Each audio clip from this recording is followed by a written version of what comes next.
I've got your energy stories for the fourth week of October. And for our Halloween story, a half-constructed, defunct nuclear plant may now be back from the dead. South Carolina's government-owned power company Santee Cooper announced that it had selected Canadian private equity firm Brookfield as its partner in resuming construction of the abandoned 2,200 megawatt V.C. Summer nuclear plant.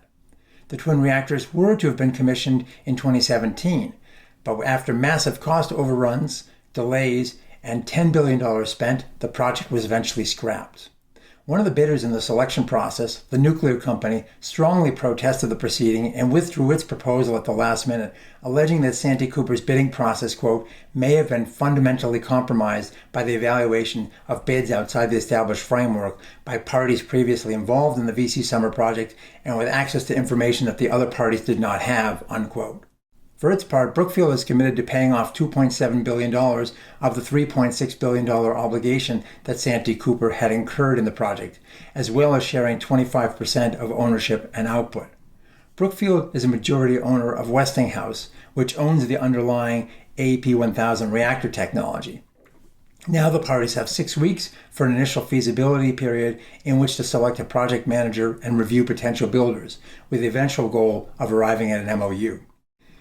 The United Arab Emirates has started building a $6 billion, 5,200 megawatt solar PV plant joined with a 19,000 megawatt hour battery storage system that aims to provide 1,000 megawatts of continuous renewable baseload power at competitive rates. This will be the world's largest solar storage hybrid.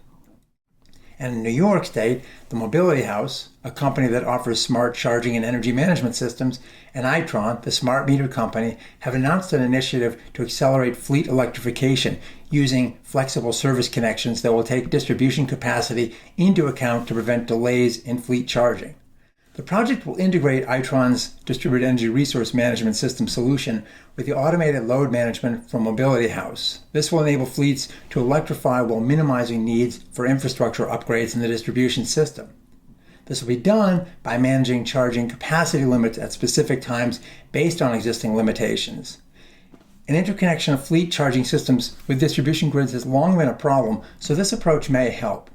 Phase 1 will see the technology deployed with 5 chargers at a school bus site in Staten Island, while Phase 2 will see 10 additional chargers deployed at designated sites elsewhere in New York State.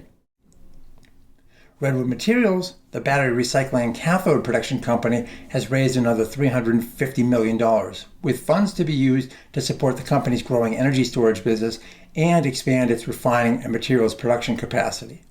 Redwood recently initiated an energy storage business using its enormous supply of used EV batteries, which still have considerable life left in them, largely to help data centers and industrial customers.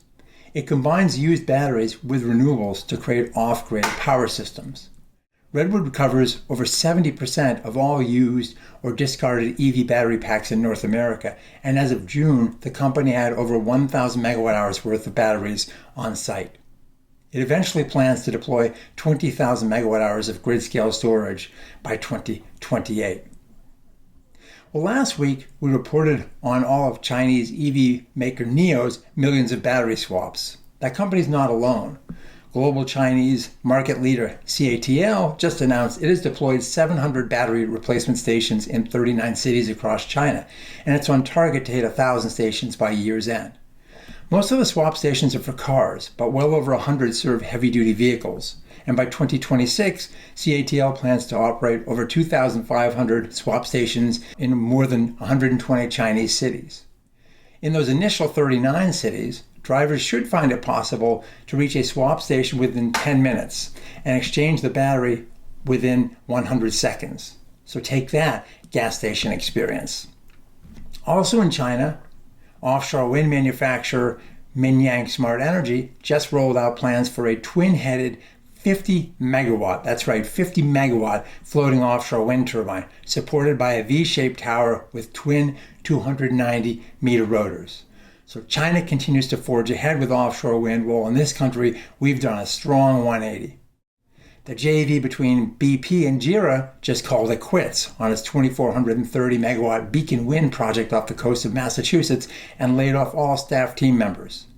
That JV was launched last August, and it still has a potential generating capacity worldwide of 13,000 megawatts. But the Beacon Wind project, which phase 1 involved 1,230 megawatts, that's done. It had already secured a 25-year energy offtake agreement with New York State, but the approval from the feds of the construction and operation plan was still pending, and we know where that was likely headed. Well, that's all for this week. Thanks for watching, and we'll see you again soon.